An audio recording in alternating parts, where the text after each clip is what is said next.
السلام عليكم ورحمة الله تعالى وبركاته. مرحبا بكم معايا في فيديو جديد على قناتي كوسمو كويزين دي زاد.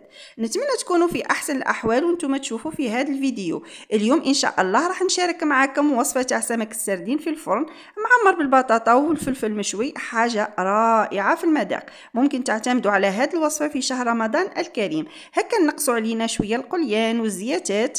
نتمنى تتبعوا معايا الفيديو للأخير وما تنسونيش من لايكاتكم وتعليقاتكم المحفزة وبارطاجيو الفيديو مع الأحباب والأصدقاء لتعم الفائدة. نقول بسم الله ونبدأ على بركة الله. أول حاجة عندي زوج حبات بطاطا متوسطين في الحجم، قشرتهم وغسلتهم وقصيتهم وحطيتهم في شوية تاع ماء وملح وخليت البطاطا غلات حتى طابت، وكي طابت صفيتها من الماء ونمعسها غير بالفرشيطة. ودوك راح نزيد عليها واحد الكميه، واحد رشيشه برك من الزعتر، ولا كان متوفر عندكم اكل الجبل هو تاني يمدلنا طعم رائع. مع الاسف انا ما كانش عندي متوفر، حطيت غير الزعتر. هنا عندي التوابل اللي هي فلفل عكري حلو، وفلفل كحل وكركم وزنجبيل وتوم بودره. وشواء ما تنساوش البنات تضيفوا شويه كمون. انا نسيت هنا ما صورتوش بصح من بعد تفكرت وحطيته. وهنا عندي كميه من المعدنوس والدبشه. كما قلت لك كما البنات اذا كان عندكم اكل الجبل ضيفوه. هاد الاعشاب المنسمه تزيد لنا واحد اللذه رائعه رائعه بزاف لهاد الطاوه تاع السردين. نخلط هاد الحشوه مليح مع التوابل وهاد الاضافات اللي زدناها، ومن بعد راح نزيد واحد الحبيبه بصله بركه كتكون صغيره قصيتها الى قطع صغيره. وهنا عندي فلفل حلو اخضر مشوي، ويا لو كان عندكم هذاك الفلفل الالوان الاصفر والاحمر يجيكم روعه روعه. بصح انا اكتفيت كان متوفر عندي الفلفل هذا الاخضر الحلو مشيت به الغرض. ودرك نجوزو نحضروا التتبيله تاع السردينه. هنا عندي زوج سنينات توم رابيين راح نضيف عليهم التوابل اللي هي فلفل الكحل ملح كركم وعكري حلو احمر وزنجبيل. هنا عندي واحد زوز 3 مغارف كبار من زيت الزيتون. وهنا نعصر نص حبه تاع قارص، نعصرها مليح نخرج منها الماء تاعها كامل. ومن بعد نخلط هاد الامور هذه اللي حطيتها نخلطها كامله. وهنايا راح نزيد صلصه الصوجه، اذا كانت متوفره حطوها، اذا كانت مش متوفره ماهيش ضروريه. ونزيد كميه من الدبشه والمعدنوس، وكما قلت لكم نخلط هاد الامور كامله. خليطو مليح حتى تنسجم الامور مع بعضها. ودوكا نجيو للسردينه. هنا عندي 1 كيلو تاع سردينه. في الحق انا شريتها هكا منقيه، انا غسلتها برك ونحيت لها السلسول باه نتحصل على الهبره تاع السردينه. الطريقه باه تنحي السلسول تاع السردينه راح تبلاطي السردينه تضغط عليها بهذه الطريقه وتجي عند الدفير وتكسر السلسول وتنحيه من اللحمه غير بشويه باه ما تفسدلكش الحبه. راح يدي طاشا بكل سهوله. من بعد تجيب مقص بيان سور تاع الكوزينه، وراح تقص الدفير هكا نقصوا لها الدفير تاع الحوته تاع السردينه، ونحيو لها هاد الزعنفه هذه، هاد الزعنفه هذه ولا عرفتش كيف يقولوا لها اللي في الظهر. وبهذه الطريقه نتحصلوا على الهبره تاع السردينه. من بعد راح ننزل هذيك السردينه في هذه التتبيله نحطوها على دفعه واحده، ما راحش نديرها وحده بوحده، نخلطوها مليح مع التتبيله. ومن الاحسن هاد المرحله ديروها في الليل وتغطيوها بابي فيلم والبلاستيكه وتحطوها في الفريجيدير. اذا كنتوا رايحين ديروها للغداء راح يتشرب مليح هذاك السردين من النكهات تاع التوابل اللي حطيناها.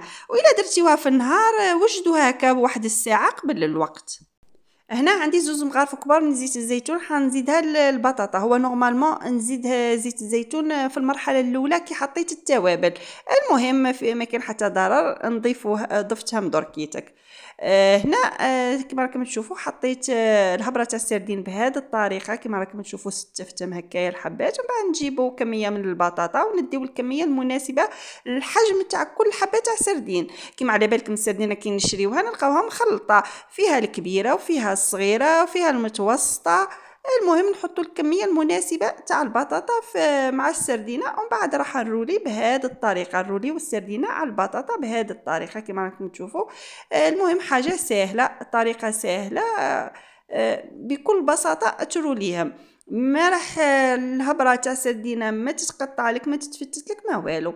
واش هو حط كما قلت لكم الكميه المناسبه للحجم تاع السردينه.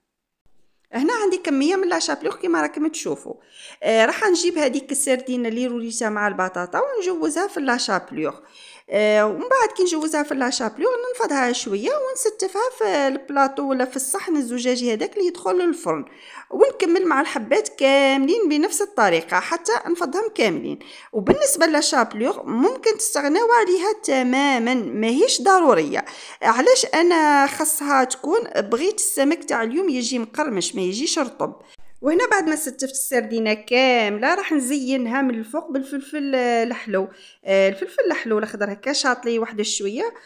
قلت بلا ما يعني يضيع خلي ندير هاد الفكره، نمد البلاطو تاع السردينه هكا واحد الالوان زاهيه كبين الفلفل الحلو الاخضر والطماطم.